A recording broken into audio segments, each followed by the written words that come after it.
Okay, so assalamu alaikum to my all dear viewers, learners, and subscribers. I hope you all are fine and doing well. You all are once again welcome in English Learning Home. So guys, as you all know this channel has been created to help out the learners who wanna make the English best and are working for their grammar. So this is a platform where you can complete your all the desires. You can be the good speakers, good writer, good learner, and good listener. So guys, if you are new here or you are watching first time my channel, you all are requested, don't forget to like the videos, comment if you are having any question related to today's session or previous session, and don't forget to subscribe. So let's move towards our today's lecture. Our today's lecture is about present perfect tense passive voice. तो guys, जैसा कि आप जानते हैं कि हमने अपने course को 3 पार्ट्स में कैटेगराइज किया था, जिसमें हमारे पास basic grammar, pre advanced grammar और फिर एडवांस्ड ग्रामर था. बेसिक ग्रामर हम कवर कर चुके हैं. अगर आपने अभी तक वो वीडियोस नहीं देखी है तो आप काइंडली चैनल विजिट कर लीजिए, वहाँ में तमाम लेक्चर्स अपलोड हैं. बेसिक ग्रामर देखें. उसके बाद हमने प्री एडवांस्ड ग्रामर स्टार्ट किया था. आज हमारा प्री एडवांस्ड ग्रामर का टॉपिक सब टॉपिक है इवन, जिसका नाम है present perfect tense passive voice. इससे पहले मैं प्रेजेंट डेफिनाइट पैसिव वॉइस और present continuous passive voice discuss कर चुकी हूँ. I will provide you the link in the description if you want to watch that, so you can go through that. तो guys, हमारा आज का जो lecture है वो present perfect tense passive voice के बारे में है, जिसकी उर्दू एक्सप्रेशंस है जा चुका है, जा चुकी है या जा चुके हैं. So in present perfect the verb shows that the action is finished, completed or perfect at the time of speaking. In perfect passive, our target is to talk about receiver of an action rather than doer of an action. तो guys, सबसे पहले तो हमें ये समझना है कि present perfect tense होते क्या है.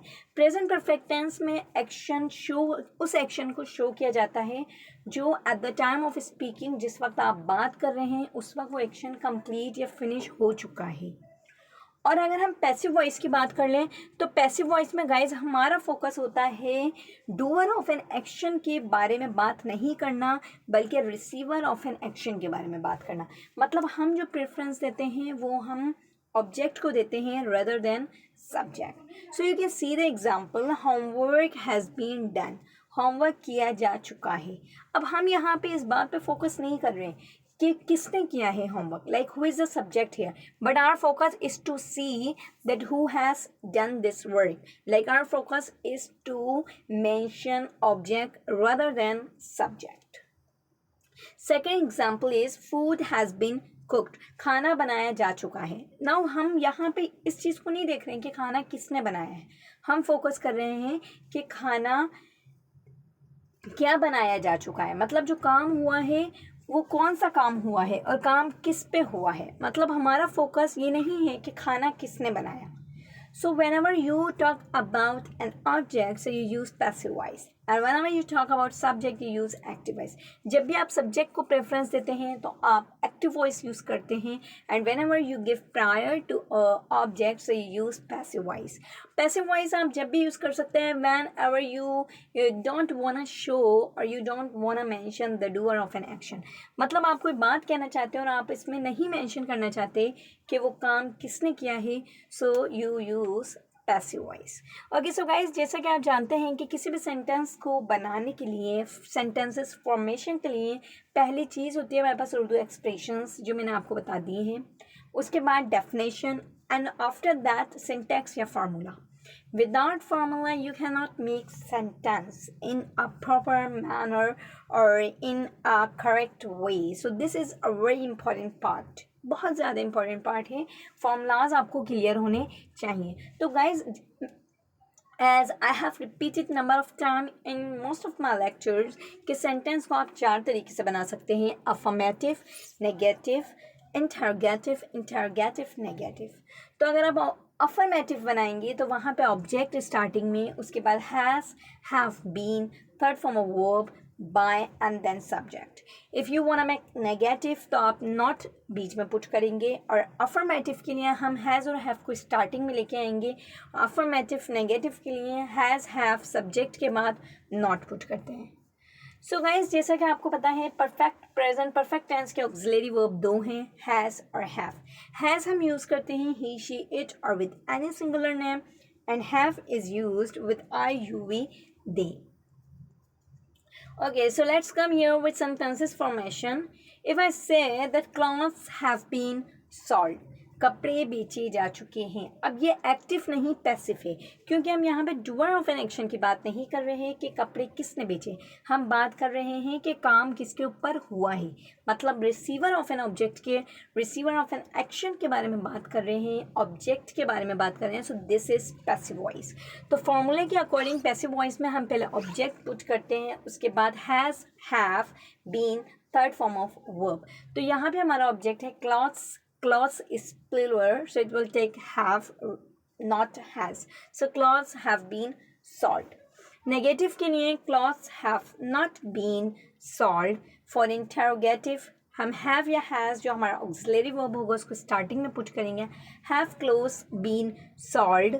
And for interrogative negative have clothes not been sold. Okay, so after that Amir has been arrested. Aamir को अरेस्ट किया जा चुका है. यहाँ पे हम बात नहीं कर रहे कि डूअर ऑफ एन एक्शन कौन है, किसने अरेस्ट किया है. हम फोकस कर रहे हैं कि अरेस्ट होने का काम किसके ऊपर हुआ है, मतलब हमारा फोकस है ऑब्जेक्ट पे. So this is pure passive voice. So Amir is singular, so it will take has been.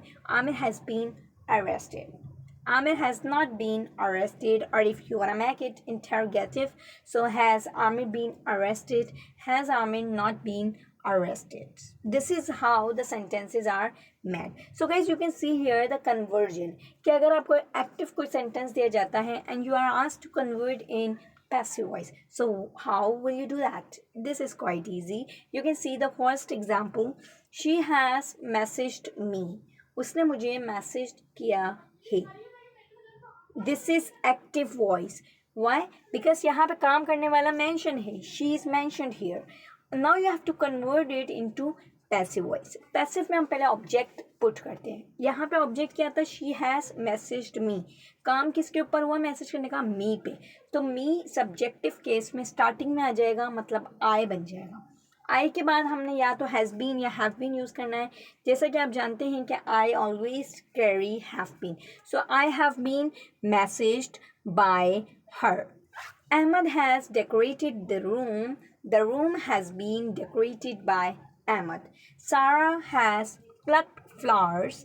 Flowers have been plucked by Sarah. So guys, this is the recap of today's class, whatever we have learned today. सबसे पहले हमने introduction देखा कि present perfect tense होते क्या है. Present perfect tense कहते हैं उस टेंस को जिसमें आप उस एक्शन के बारे में बात करें जो at the time of speaking complete हो चुका है. After that we learn about its passive voice. Passive किसे कहते हैं? Passive means whenever you prefer, you give prior to object rather than subject. After that, we learned about syntax or formula. Formula is quite easy. Object, has been, have been, third form of verb plus by subject. Okay, उसके बाद auxiliary verbs थे हमारे has और have. Has हम use करते हैं he, she, it और with any singular name, and I, you, we, they or with any plural name we go through have.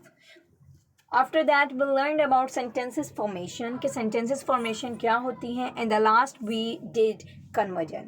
Okay, so guys, this is the no passive formation is allowed in in present perfect continuous tense.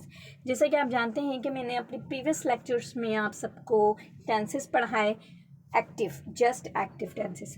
Now we people are covering passive voice. तो passive में हम present definite cover कर चुके हैं, continuous cover कर चुके हैं, और आज हमने परफेक्ट भी डन कर लिया है. इसके बाद प्रेजेंट परफेक्ट कंटिन्यूस है जिसका पैसिव वॉइस नहीं होता है. सो गाइज, इंशाल्लाह I will meet tomorrow or day after tomorrow in my next video, where you people will be taught about past indefinite passive voice. So that's all about today's class. I hope you enjoyed it. If you like it, don't forget to hit the subscribe button, and don't forget to share it with your friends, siblings, cousins, with your relatives. So that's all about today's class. Thanks everyone for watching. Allah Hafiz. Take care.